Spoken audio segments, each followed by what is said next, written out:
insects crossed the border from Elwak on 28th December 2019 and have since moved some parts of this country, and essentially parts that are in northern regions of this country. The President has been fully briefed of the situation, and he directed that urgent measures be undertaken to deal with the situation as quickly as possible.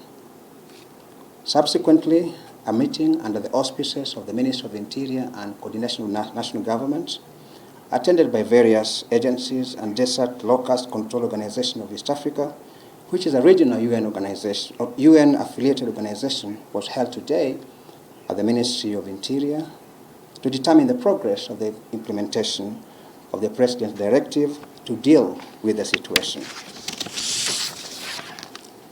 It will be important also to determine and even to appreciate the countries that have been affected so far. And to date, there are 3 counties that have been affected, and these are Wajir, Marsabit, and Mandera.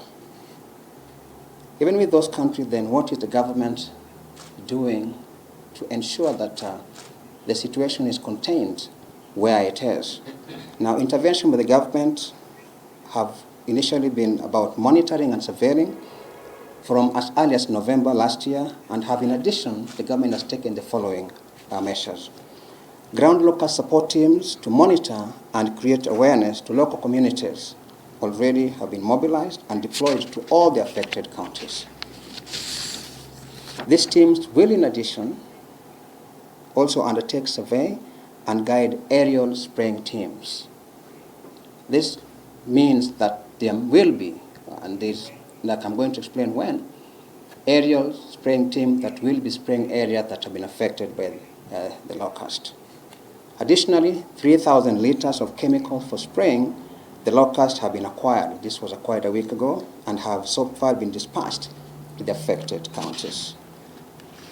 We have also, as a government, acquired aerial spraying capability, and the spraying will start today.